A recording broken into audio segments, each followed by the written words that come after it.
السلام علیکم ورحمۃ اللہ وبرکاتہ۔ بسم اللہ الرحمن الرحیم۔ محترم دوستو، حالات حاضرہ کو مد نظر رکھتے ہوئے روزے سے متعلق چند مسائل میں آپ کے سامنے پیش کروں گا ترتیب وار۔ آپ سے درخواست ہے کہ آپ ان ویڈیوز کو اپنے دوستوں تک پہنچانے کی کوشش کریں اور مزید ان مسائل کو سلسلے وار جاننے کے لیے ہمارے چینل کو سبسکرائب کریں۔ روزے سے متعلق اگر کوئی سوال آپ کے ذہن میں ہے، آپ کومنٹ میں جا کر اس سوال کو لکھ کر سوال کر سکتے ہیں، انشاءاللہ اس کا جواب آپ کو دے دیا جائے گا۔ ناظرین، آج میں جس مسئلے کو لے کر حاضر ہوا ہوں وہ یہ ہے کہ اگر کوئی شخص ایئرپورٹ پر یا اپنے گھر میں یا پھر جہاز کے اندر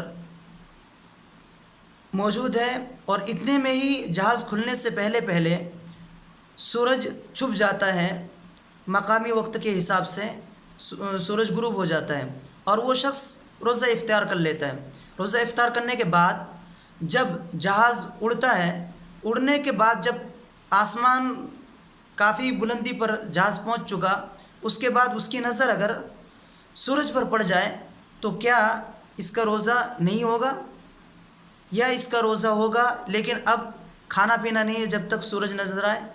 ایسا ہے؟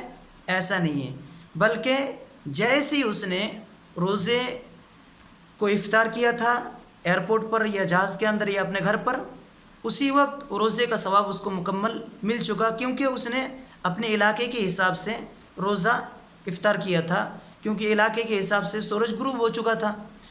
لیکن جہاز میں جب وہ سوار ہوا اور جہاز جب آسمان کی بلندی تک پہنچ گیا، اس کے بعد اس کی نظر سورج پر پڑتی ہے تو اس سے روزے میں کوئی کمی یا روزے میں کوئی خرابی واقع نہیں ہوتی ہے، روزہ اس کا مکمل ہو چکا ہے اور اس کو ثواب بھی مل گیا پورا۔